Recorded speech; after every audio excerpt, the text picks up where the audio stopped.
مفتی صاحب میں نے ایک بات نوٹ کی, میں سوال قاری صاحب سے پوچھ رہا ہوں, ہم یعنی میں ایک بچوں والا سوال پوچھ رہا ہوں اور بہت ہی بچوں والا سوال ہے, مگر میں مفتی صاحب علامہ صاحب جب بھی کہہ رہے ہیں امام حسن کہہ رہے ہیں, قاری صاحب امام نہیں کہتے, اس کی کوئی خاص وجہ ہے؟ آپ سیدنا حسن فرما رہے ہیں, اچھا یہ بھی سیدنا حسن نہیں, امام نہ کہنے کی کوئی خاص وجہ تو نہیں؟ نہیں کوئی خاص وجہ, یعنی ہم کہیں آپ بھی کہہ سکتے ہیں امام حسن کہہ سکتے ہیں جیسے امام بخاری کہتے ہیں, امام حسین کہتے ہیں, امام حسن کہہ سکتے ہیں نا, لیکن امام علی نہیں کہتے. ایک یعنی چل نہیں رہا نا, ایک کہاں یعنی رواج میں, معاشرے میں. ہمارے یہاں تو چل رہا ہے جیسے ابو بکر صدیق کو کہتے ہیں امام ابو بکر, امام عمر, کوئی نہیں کہتا. نہیں, لیکن امام حسن کو تو کہتے ہیں نا, اس لیے کہہ رہا ہوں. وہ اس لیے کہتے ہیں کہ ایک طبقے کے وہ امام ہیں جو 12 امام چلے آ رہے ہیں نا, ان میں سے وہ ایک ہے.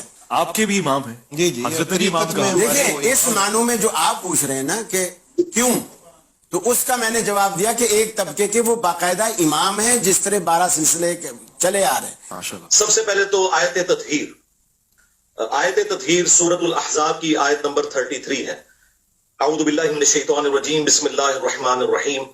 انما یرید اللہ لیذھب عنکم الرجس اہل البیت ویطہرکم تطہیرا. ایک دن نبی صلی اللہ علیہ وآلہ وسلم اپنے گھر سے اس حال میں برآمد ہوئے کہ آپ نے کالے رنگ کی مرکش چادر اوڑھی ہوئی تھی. اتنے میں حسن ابن علی آئے. آپ صلی اللہ علیہ وآلہ وسلم نے انہیں اپنی اس کالی چادر کے نیچے لے لیا. پھر سیدنا حسین ابن علی, پھر سیدہ فاطمہ اور پھر سیدنا علی رضی اللہ عنہم اجمعین وعلیہم السلام اجمعین کو چادر کے نیچے لے کر یہی آیت پڑھی, انما یرید اللہ لیذھب عنکم الرجس اہل البیت ویطہرکم تطہیرا. سبحان اللہ. اے نبی گھر والوں صلی اللہ علیہ وآلہ وسلم وعلیہم السلام, اللہ تو صرف اتنا ہی چاہتا ہے کہ تم سے ہر طرح کی ناپاکی کو دور کر دے اور تمہیں خوب صاف ستھرا کر دے. اس کانٹیکسٹ میں پھر صحیح مسلم کے اندر حدیث ہے 6220, اور یہ حدیث تو کافی طویل ہے. جب حاکم وقت نے سیدنا سعد ابن ابی وقاص کو زور لگایا کہ سیدنا علی ابن ابی طالب کی برائی بیان کریں, تو ان کو ریبٹل کرتے ہوئے مولا علی علیہ السلام کی جو 3 فضائل بیان کیے تھے, تو تیسری فضیلت یہ بیان کی تھی کہ ان میں سے مجھے کوئی ایک بھی مل جائے تو صرف اونٹوں سے بہتر ہے. اور وہ تیسری فضیلت یہ تھی کہ نبی علیہ السلام مباہلے کے وقت سیدنا حسن, حسین, فاطمہ اور علی علیہ السلام اجمعین کو اپنے ساتھ لے کر آئے اور اللہ کے حضور دعا کی, اللہم ہؤلاء اہل بیتی, اے اللہ یہ میرے اہل بیت ہیں. بے شک. اور تیسری آیت مودت, جس کے حوالے سے کنٹروورسی سنی شیعہ میں پائی جاتی ہے, میں آج اس کو بھی انشاءاللہ ریزالو کر دوں گا.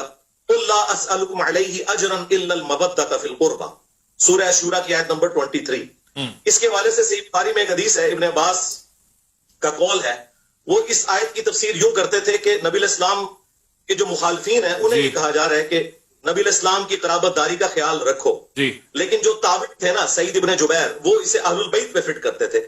اور میرے خیال میں دونوں یہ تفسیر درست ہیں. اگر اللہ تعالیٰ غیر مسلم رشتہ داروں سے کہہ رہے ہیں کہ نبی علیہ السلام کی رشتہ داری کا خیال رکھو, تو مسلمانوں سے تو بدرجہ اولا کہا جائے گا کہ آپ نے نبی علیہ السلام کی رشتہ داری کا خیال رکھنا ہے.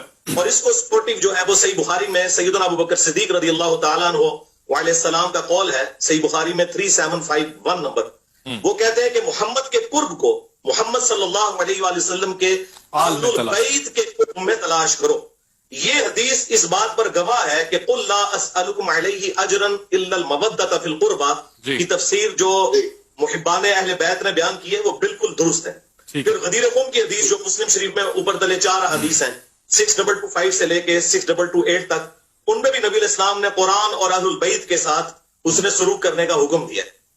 اور اس کے علاوہ بخاری مسلم میں حدیث ہے, نبی علیہ السلام سیدہ فاطمہ سلام اللہ علیہا کے خیمے میں داخل ہوئے اور فرمایا کہ وہ بچہ کدھر ہے چھوٹا. تو نبی علیہ السلام کے سامنے حسن کو پیش کیا گیا, تو نبی علیہ السلام نے انہیں معانقہ کیا, چوما, اور پھر کہا کہ اے اللہ میں حسن سے محبت کرتا ہوں, تو بھی اس سے محبت کر, اور جو حسن سے محبت کرے تو اس سے محبت کر. اور پھر بخاری کی حدیث ہے, ابن عمر کہتے ہیں کہ نبی علیہ السلام نے فرمایا تھا حسن اور حسین اس دنیا میں میرے 2 پھول ہیں. اور پھر صحیح بخاری کے اندر انس ابن مالک کا قول موجود ہے, وہ کہتے ہیں کہ حسن ابن علی سے زیادہ رسول اللہ کا ہم شکل کوئی. افسوس کی بات ہے کہ اس پلانٹ ارتھ پہ کبھی دنیا نے ایسا ٹائم نہیں دیکھا کہ فضائل صحابہ بیان ہو رہے ہوں اور اس میں اہل بیت کی بات ہو. لیکن یہ اس امت کی بدبختی ہے کہ جب اہل بیت کا ذکر ہوتا ہے نا, تو زیادہ ٹائم فضائل صحابہ پہ اور اس جسٹیفیکیشن پہ چلے جاتے ہیں. تو میں کہتا ہوں صدق رسول اللہ, یا رسول اللہ آپ نے سچ کہا تھا. یہ آپ نے ابو بکر کے بارے میں نہیں کہا تھا رضی اللہ تعالیٰ عنہ, نہ عمر کے بارے میں, نہ عثمان کے بارے میں, کہ میری امت میں عیسیٰ ابن مریم کی مثال مولا علی علیہ السلام والی ہے. کیونکہ حضور کو پتا تھا کہ یہ کام ڈالنا ہے چوتھے خلیفہ کے ساتھ ان لوگوں نے. تو چوتھے خلیفہ کی فضیلت کبھی بھی انہیں ہضم نہیں ہوگی.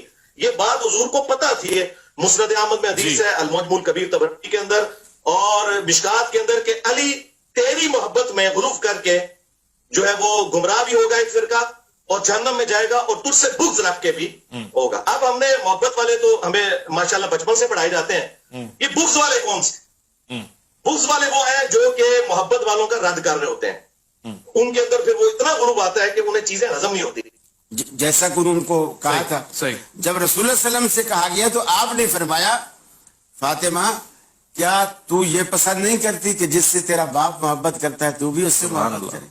یعنی اصل محور جو ہے وہ اللہ کا رسول ہے.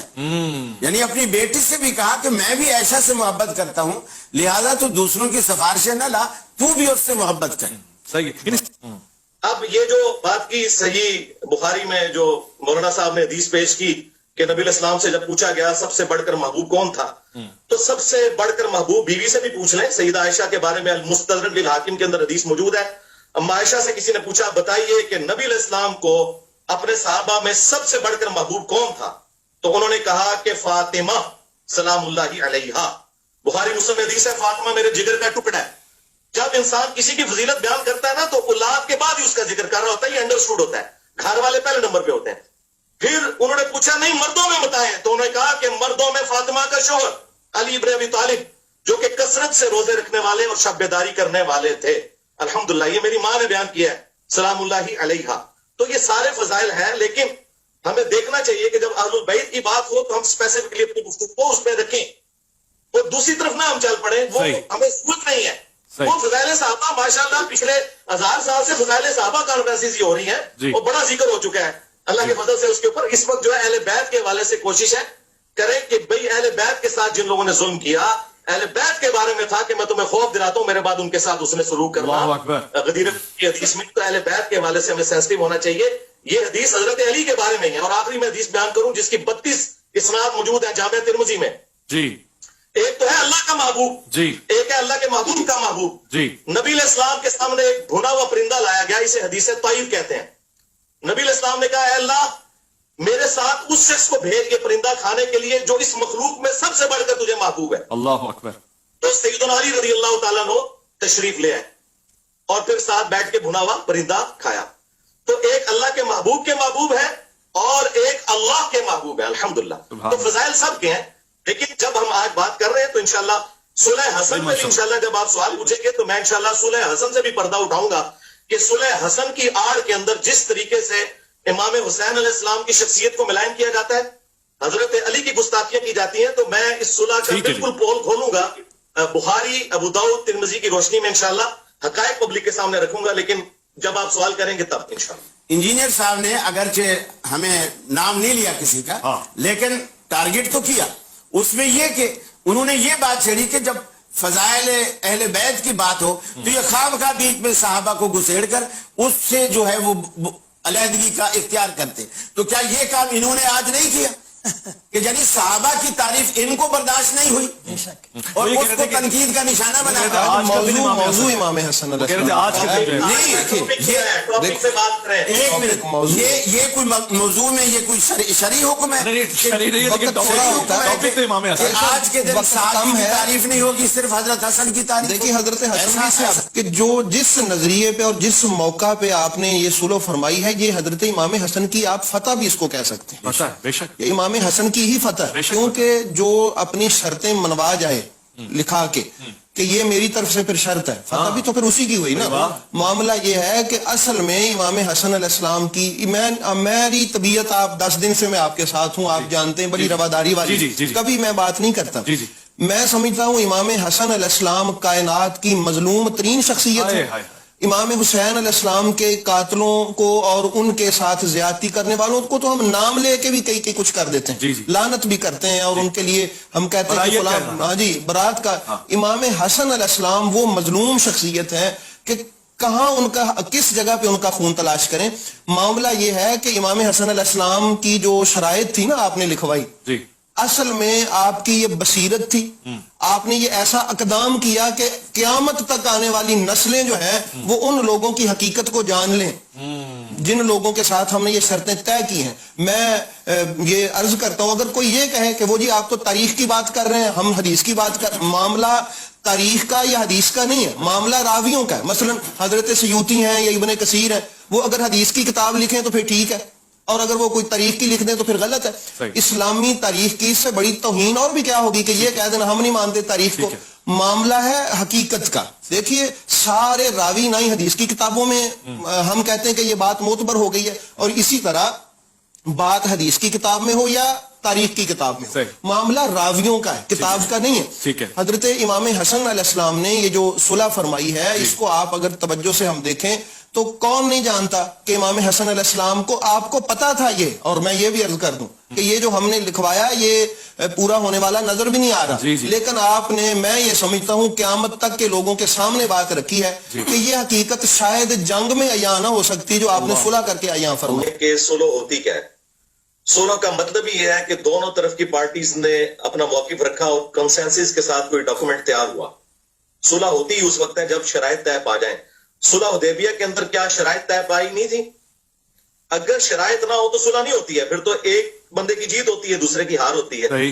جب دونوں برابر کے لوگ آ جائیں تو صلح کرتے ہیں اور وہ شرائط طے کرتے ہیں. لہٰذا یہ آؤٹ آف کوسچن ہے کہ وہ شرائط ہے تھی یا نہیں تھی. جس طرح صلح حدیبیہ کی شرائط تھی اس طرح صلح حسن کی بھی شرائط تھی. لیکن اس کے لیے یہ چیز یاد رکھیں کہ حسن ابن علی رضی اللہ تعالیٰ عنہ علیہ السلام نے جو یہ صلح کی ہے یہ قرآنی حکم پر عمل کیا ہے. بعض لوگ سیدنا علی رضی اللہ تعالیٰ عنہ پر خفیہ تان کرتے ہوئے یہ کہتے ہیں کہ حسن ابن علی تو مولا علی علیہ السلام کو اپنے دور میں, دور خلافت میں کی گئی جنگوں سے روکتے تھے. بالکل یہ جھوٹ ہے, نعوذ باللہ من ذالک. اگر یہ بات ہوتی تو وہ جنگ جمل صفین نہروان میں مولا علی کے ساتھ شریک نہ ہوتے, وہ شریک رہے ہیں. صفین پارٹ 2 بھی سیدنا حسن ابن علی نے شروع کر دیا تھا. بخاری شریف سے یہ جو حدیث بیان کی جاتی ہے نا کہ یہ میرا بیٹا سید ہے, یہ پوری حدیث جو ہے یہ اس کا آخری ٹکڑا ہے. یہ حدیث کافی لمبی ہے. یہ سٹارٹ اس سے ہوتی ہے کہ حضرت عمر بن عاص رضی اللہ تعالیٰ عنہ حضرت معاویہ رضی اللہ تعالیٰ عنہ سے کہتے ہیں کہ میں اپنے سامنے وہ لشکر دیکھ رہا ہوں کہ جب تک اپنے مخالفین کو بھگا نہ لے وہ یہاں سے ہلے گا نہیں. وہ لشکر مولا علی علیہ السلام کی روح نہیں لے کے آئی تھی, مولا حسن علیہ السلام جو مولا علی کے بیٹے تھے وہ لے کے آئے تھے. ٹھیک ہے, یہ حدیثیں آدھی نہیں ہمیں پڑھنی چاہیے, پوری حدیثیں پڑھنی چاہیے. تو پھر حضرت معاویہ نے کہا کہ اگر یہ قتل و غارت ہوا تو پیچھے امت کا کیا بنے گا؟ تو حضرت عمر بن عاص نے کہا کہ ٹھیک ہے پھر میں پیچھے سے سنبھالوں گا. تو پھر اسی گفتگو کے دوران حضرت معاویہ نے کہا کہ کیوں نہ ہم حسن کے سامنے صلح پیش کریں, کچھ ہماری بات کو مان لیں کچھ ہم ان کی مان لیں. تو ساتھیوں نے کہا کہ مشورہ اچھا ہے. تو یہ صلح کی طرف جو آفر ہے یہ حضرت حسن نے نہیں کی. یہ جھوٹ ہے کہ حسن جو ہے وہ امن پسند تھے. امن جنگ کے اندر غزوہ بدر میں کیا رسول اللہ امن پسند تھے؟ جب جنگ ہوتی ہے اس وقت جنگ ہوتی ہے, اس وقت امن کی بات نہیں ہوتی. سورۃ الانفال میں ہے کہ اگر میدان جنگ میں مخالف تم سے صلح کی بات کرے تو اسے ایکسپٹ کر لو. تو حسن ابن علی صفین پارٹ 2 لڑنے آئے, لشکر لے کے آئے. حضرت معاویہ کو جب عمر بن عاص رضی اللہ تعالیٰ عنہ نے کہا کہ یہ تو نہیں ہلیں گے, ہم ان کو صلح آفر کرتے ہیں, انہیں پتا تھا کہ قرآنی حکم پہ اہل البیت عمل کریں گے. تو جب صلح آفر کی گئی تو حضرت حسن ابن علی نے وہ صلح کی آفر سورۃ الانفال کے تحت قبول کر لی, جس طرح نبی علیہ السلام نے صلح حدیبیہ قبول کر لی تھی. اگرچہ نبی علیہ السلام کا پلڑا بھاری تھا اس کے باوجود مشرکین عرب کے ساتھ صلح کر لی. اچھا, یہ صلح کی تو ظاہر ہے وہ شرائط کیا تھیں؟ جی, بنو امیہ کے ممبروں سے جو سب و شتم کا سلسلہ کیا گیا ہے حضرت علی کے اوپر, جو لوگ یہ کہتے ہیں یہ تنقید تھی. مسلم شریف میں 6229 نمبر حدیث ہے, ابو تراب پر لعنت کے الفاظ ہے, وہ گالی سے بھی بڑھ کر لعنت کرتے تھے نعوذ باللہ ممبروں سے. 6229 صحیح مسلم, غدیر قم سے اگلی حدیث. اور 5واں رکھا گیا خمس. افسوس کے ساتھ ان 5 شرائط میں سے صرف 5ویں شرط پہ عمل ہوا ہے کہ حضرت معاویہ رضی اللہ تعالیٰ عنہ خمس دیا کرتے تھے. میں پورا ایک پروگرام بخاری مسلم سے کر سکتا ہوں کہ کس طریقے سے ان شرائط کی دھجیاں بکھیری گئیں.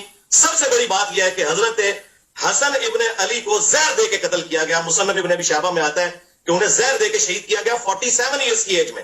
میری 47 ہونے والی ہے, میری ایج میں حسن ابن علی کو زہر دے کر قتل کر دیا گیا تاکہ وہ نوبت ہی نہ آئے 49 ہجری میں کہ وہ جانشین بن سکیں. اور وہ جو بخاری حدیث ہے سید والی, وہ اسی حدیث میں آتا ہے کہ خمس ہوگا, اور اس کے بعد وہ راوی حدیث کہتے ہیں کہ حضور کی پیش گوئی پوری ہوئی کہ میرا یہ بیٹا سید ہے. اس کی وجہ سے مسلمانوں کے 2 بڑے گروہوں میں صلح ہوگی. دو عظیم گروہ جو ہے نا وہ عظیم عربی میں ہے، وَلَهُمْ عَذَابٌ عَظِيمٌ بھی آتا ہے، اس سے مراد بڑا ہے. عظمت والا گروہ وہ ہوتا ہے جو خلیفہ راشد کے ساتھ ہو. ہاں جی. دوسرے گروہ کے بارے میں بخاری میں حدیث ہے 2812 وَيْحَ مَارْ تَقْتُلُهُ الْفِئَةُ الْبَاغِيَةُ يَدْعُوهُمْ إِلَى اللَّهِ وَيَدْعُونَهُ إِلَى النَّارِ. وائے عمار، افسوس، تجھے ایک باغی جماعت قتل کرے گی، تو انہیں اللہ کی طرف بلائے گا، وہ جماعت جہنم کی طرف بلائے گی. تو جو جماعت جہنم کی طرف بلا رہی ہو نا اور خلیفہ راشد سے بغاوت کرنے والی ہو، وہ عظمت والی نہیں ہوتی، وہ بڑی جماعت تھی. یہاں عظیم کا مطلب بڑا گروہ. اور حضور نے فرمایا میرا بیٹا یہ سید ہے، یہ سید ہے، یعنی یہ بڑے پن کا مظاہرہ کرے گا، سب کچھ ہوتے ہوئے یہ اپنے پوستے دستبردار ہوگا. اور آخری میں حدیث بیان کر دوں کنکلوڈ کرنے کے لیے. ابو داؤد میں 4131 نمبر حدیث ہے جسے شیخ البانی، شیخ زبیر علی زئی دونوں صحیح کہتے ہیں. یہ پورا پول کھول دے کہ کس طرح حسن ابن علی کے قتل کے بینیفیشری کون ہوئے، حسن ابن علی کو قتل کروانے والے کون لوگ تھے. مقدام بن معدی کرب کہتے ہیں کہ میں حضرت معاویہ رضی اللہ تعالیٰ عنہ کے پاس شام میں حاضر ہوا، اسی دوران حسن ابن علی کی شہادت کی خبر جب پہنچی تو میں نے پڑھا انا للہ و انا الیہ راجعون. اس وقت جو سامنے حاکم بیٹھے ہوئے تھے انہوں نے کہا کہ تو حسن کی موت کو مصیبت شمار کرتا ہے. اللہ اکبر، نعوذ باللہ نعوذ باللہ. تو مقدام بن معدی کرب کو غصہ آ گیا. وہ انہوں نے انجینئر صاحب کی ویڈیوز نہیں دیکھی ہوئی تھی، انہوں نے نبی اسلام کی صحبت کی ہوئی تھی. انہوں نے کہا کہ میں حسن کی موت کو مصیبت میں جانوں کہ نبی اسلام زانوں پر ایک طرف حسن کو اٹھاتے تھے، دوسری طرف حسین کو کہتے تھے حسن مجھ سے ہے، حسین علی سے ہے. واضح ہو گیا. بس میں نے انجینئر صاحب جو گفتگو سنی ہے، تاریخ نہیں ہے. 4131 میں نے انجینئر صاحب جو گفتگو سنی اس وقت جو آپ بیان فرما رہے ہیں، حدیث ہے کہ اللہ تعالیٰ کو حلال چیزوں میں سب سے ناپسندیدہ طلاق ہے. جی یہ کیسے ہو سکتا ہے کہ حسن ابن علی جو ہے وہ 2 یا 3 دن کے لیے کسی کو بیوی بنائے اور پھر طلاق دے دیں؟ یعنی وہ 200 یا 120 شادیاں، اس قسم کی روایتیں ہیں مولا حسن علیہ السلام کی طرف منسوب کرنا، یہ صراحتاً میں سمجھتا ہوں گستاخی ہے. اور اس گستاخی کو جس طریقے سے لوگ جسٹیفائی کرنے کی کوشش کرتے ہیں وہ بالکل غلط ہے. یہ چیز بالکل قرآن و سنت کے منافی ہے، ان کی شخصیت کے اندر بالکل نہیں بیٹھتی.